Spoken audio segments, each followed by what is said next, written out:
Welcome to the episode 46 of Tim's 2 Cents podcast, where this week Tim tries to not pause as many times as he did in the last week's episode that I just sent to Daniel now because I'm lazy.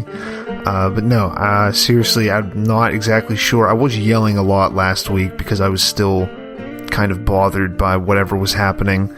Try not to go too much into detail with that. Listen to that if you haven't already. If you're just listening to this one, go back, listen to episode 45. I think I actually had some decent points in that one, unlike what you're going to get in this, which is going to be complete drivel.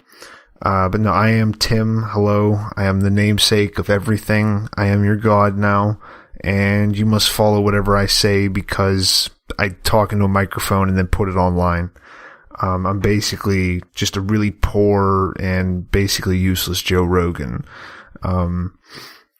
No, I mean, this week wasn't as bad. I didn't go to another whatever that was supposed to be and meet people I didn't expect to meet.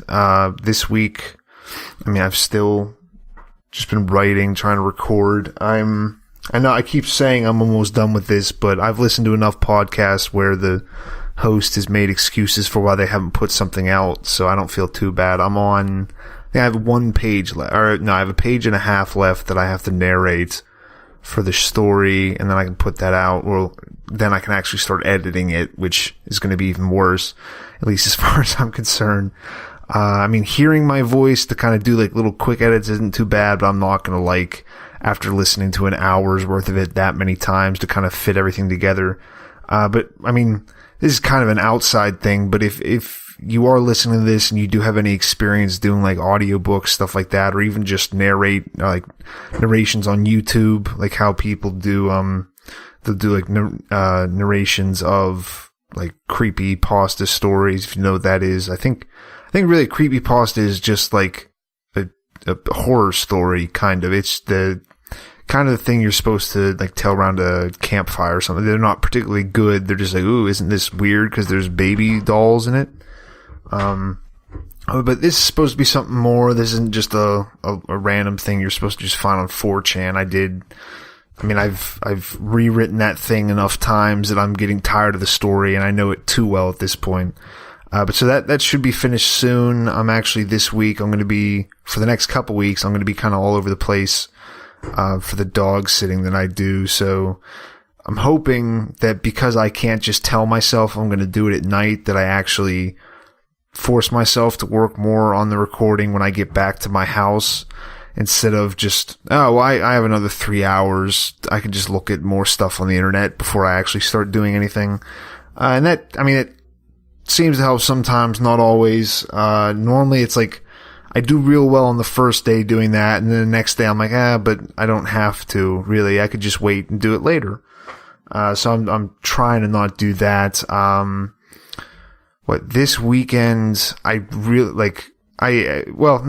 weekend I did pretty well. I got up early, I went to the gym, I recorded, I wrote, I did all of that, and then from 3 p.m. until 12, I just drank, which the amount that I drink isn't that much for somebody if they do regularly drink. What I've been doing, I don't know, for the past year now is I like to just not drink and then just get hammered, just to the point of where it's not even comfortable anymore.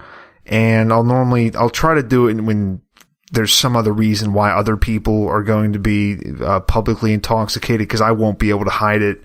I wasn't thrown out of line, but I wasn't admitted to several bars in Pittsburgh this weekend because of just the state I was in. But I kind of like it just because it throws me into such it's not even uncomfortable because you're so anesthetized to any kind of shame that it's more just alcohol has always seemed borderline psychedelic to me.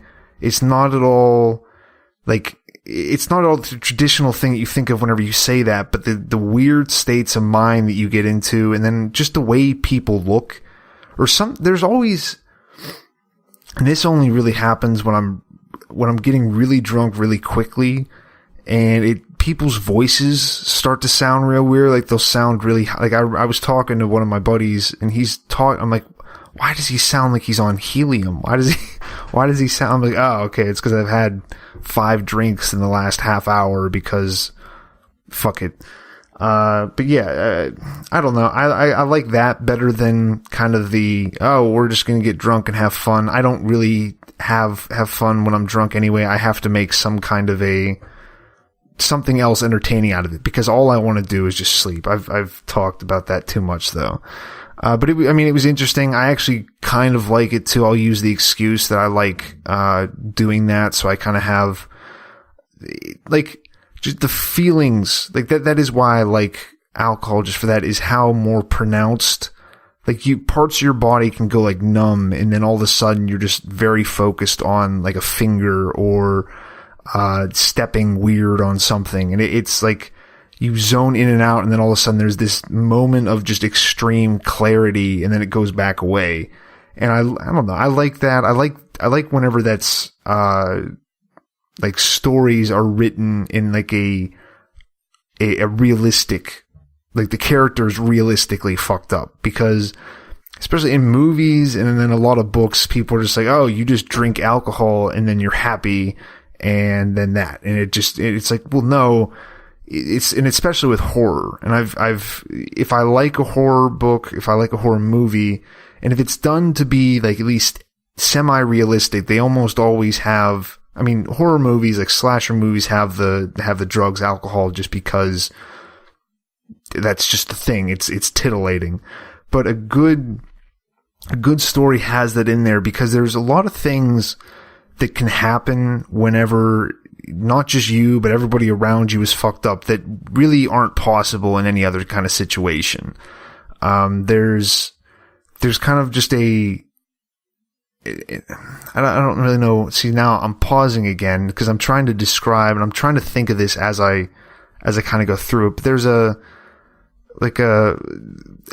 not a listlessness, but there's a freedom in just being in a drunken crowd, because it's like there could be a car crash right next to you, and half the people would laugh, half the people would scream. That wasn't good fractions.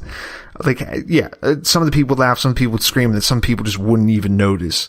Like, or you don't even have to get drunk. Just go down and just drive through like your city's downtown area at about midnight on a Saturday night. Don't do it at like 1 when everybody's trying to go home and they just jump into random people's cars because they think it's an Uber. Go down at like 12 when people are still moving from bar to bar. And it's just the amount of just slack-jawed, just people that they're walking and they're upright and they're talking, most of the time screaming at each other, but just the rest of them is just falling apart. Like they look like their face is sliding off. Their movement is just so uncoordinated. It's like, I don't know how you even walked to this point to get here.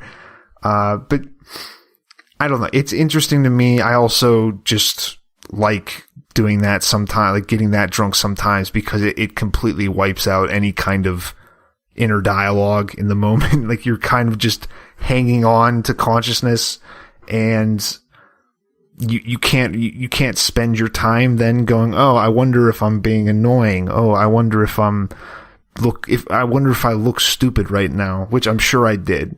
I had beer dumped on me actually pretty early. After that, I didn't really do too much besides that. I didn't have anything spilled on me. I didn't spill anything on anybody. I threw too much money at bartenders because I didn't want to have to deal with counting it for change afterwards. I ate too much food. That's it's either eating or sleeping is what I want to do. And if somebody's offering me a hoagie, I'm going to eat it. But yeah, I like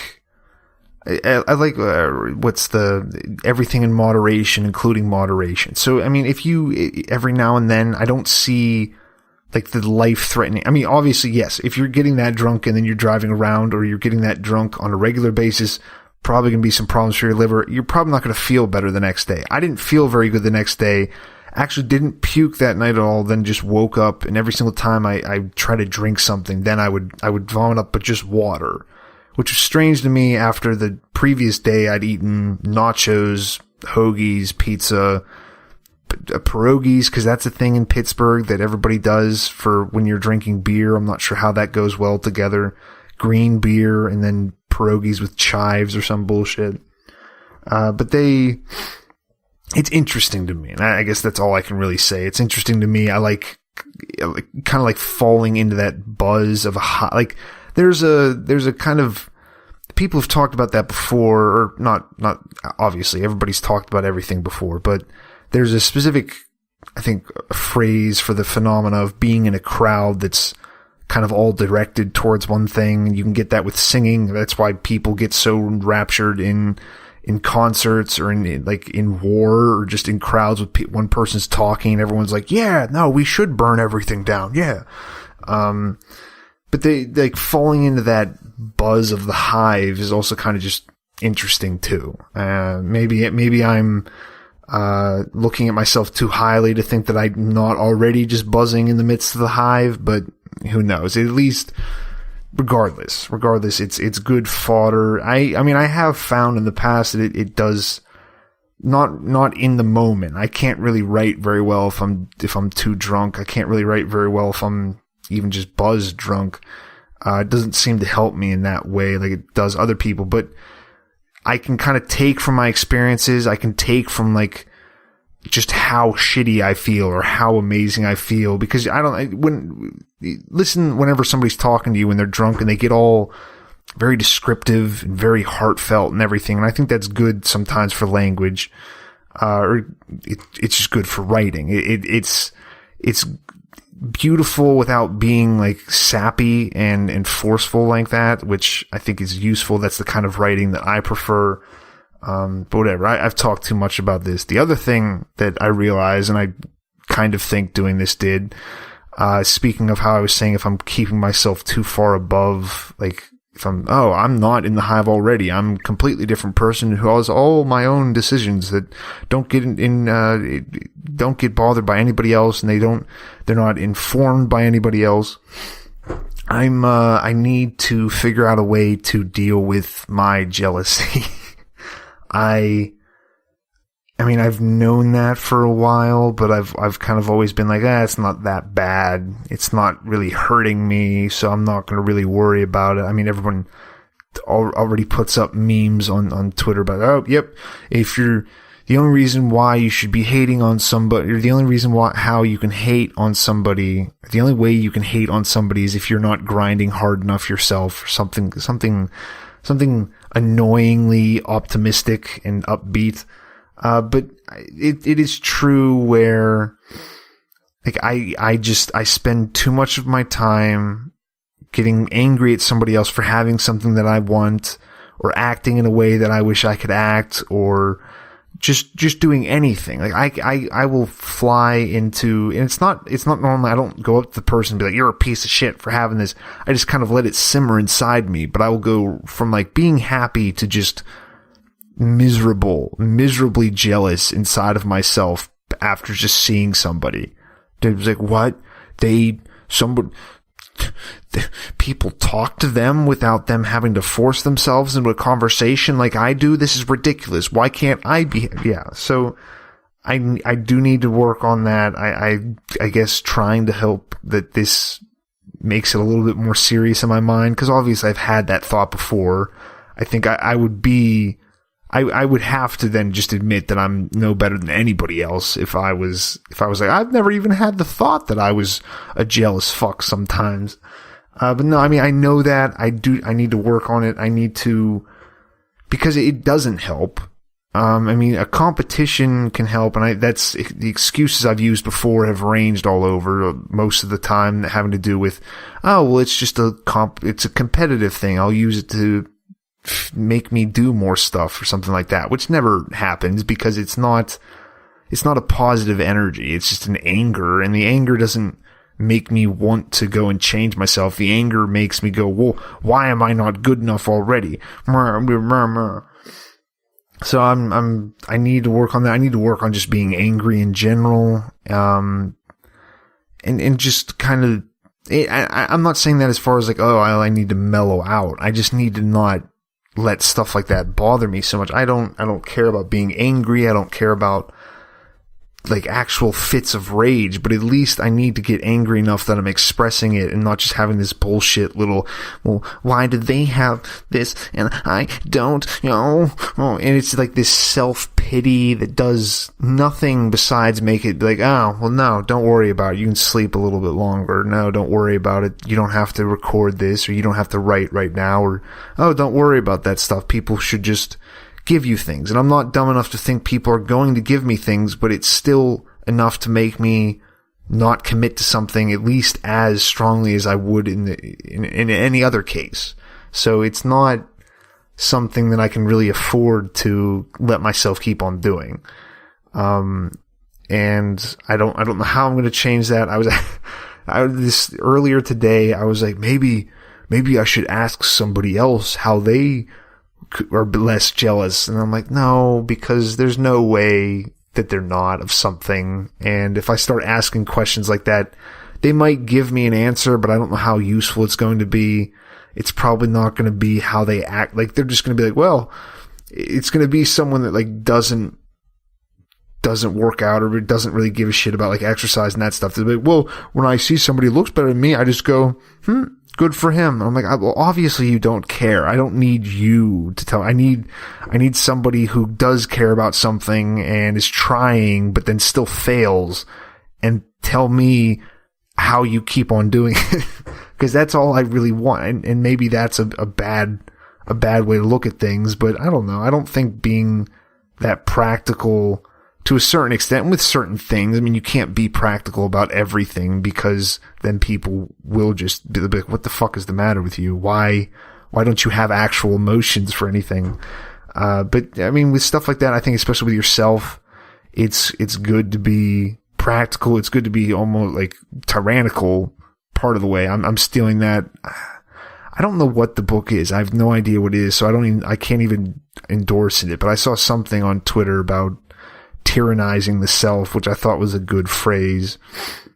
Again, I don't even know how whoever came up with it means it, but I took it as, like, just be ruthless with yourself. If you want to accomplish something, if you want to do something, you can't just depend on yourself always being like, yep, I definitely want to do this. I'm super motivated to do this.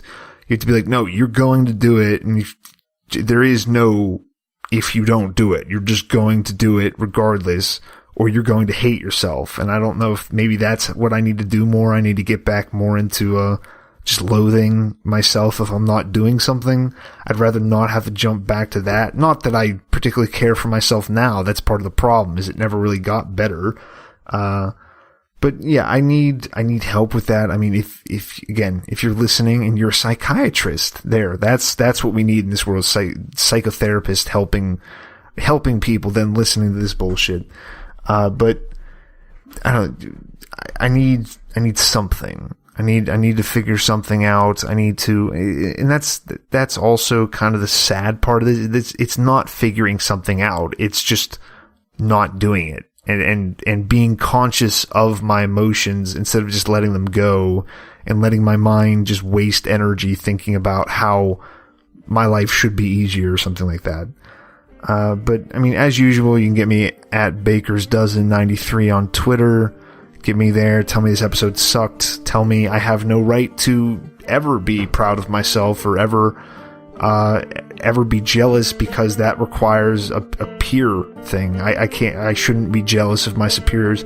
I'll take that criticism. I probably won't say anything back because I really don't care.